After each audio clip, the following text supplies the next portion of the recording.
Alltomorrows famously ends with a twist. The book was written by a non-human author about the distant past. Mankind has been extinct for 1 billion years. Yet, a recent reread revealed certain quirks that hint to an even deeper twist. The author's constant references to 21st century humanity, as well as him giving no context to Earth or mankind, as though his readership of billions of years from now would have such knowledge, implies he didn't write Alltomorrows for them. The book seems like it's written for modern humans because it is. Somehow, the author sent this book back across time to our age, perhaps as a warning, perhaps as a guide. What first struck me as off about the book was that it starts in what would be the near future of today.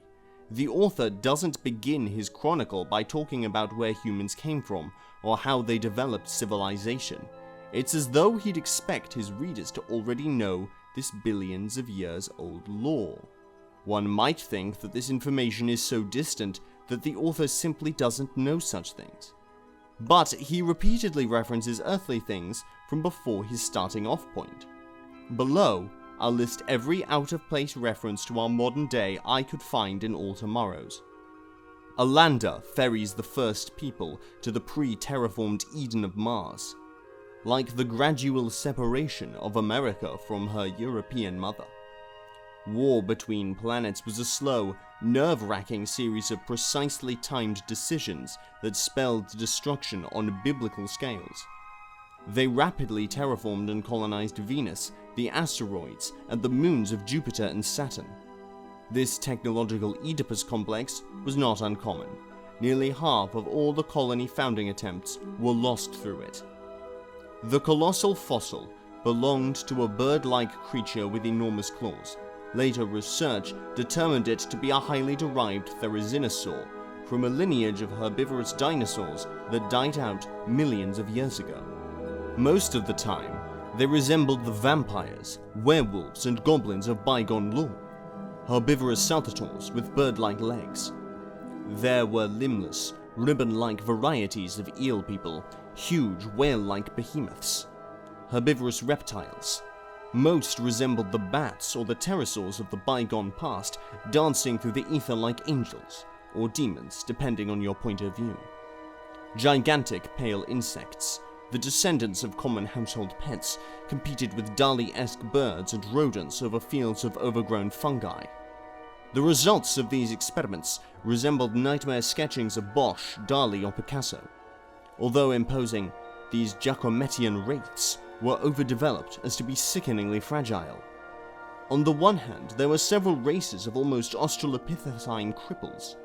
Within these lines of descent, there was as much distance between the initial post-humans and their intelligent descendants as between the first Cretaceous fuzzballs and Homo sapiens.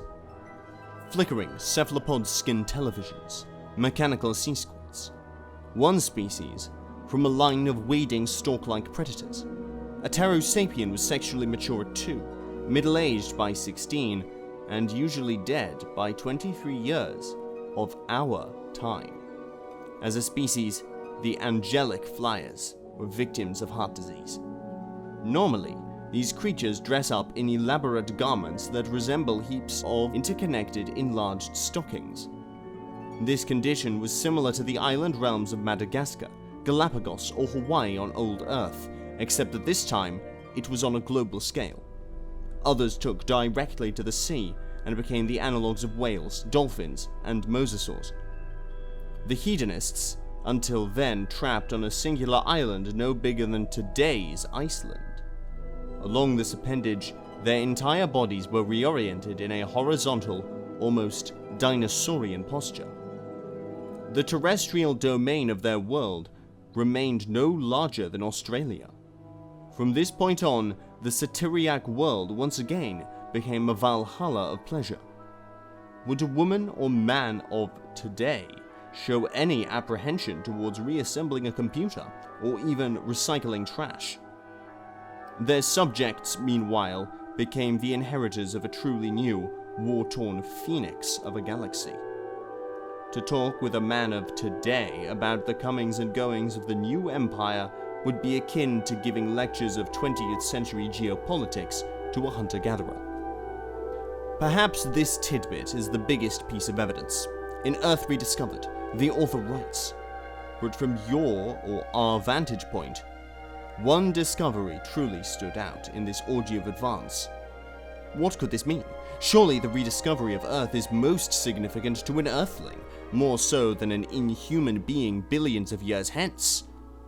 The author concludes his account of human history by confessing that man is long gone.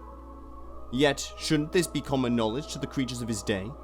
In his final spiel, he says that the very life you lead at the moment is part of the greater human story. In short, if the author was writing to his contemporaries, it's got many bizarre oblique references to contemporary humanity. For such a cursory overview of human history, talk of dinosaurs, vampires, and Picasso are certainly out of place, unless the author already expects his readership, his modern readership, to know what he's talking about.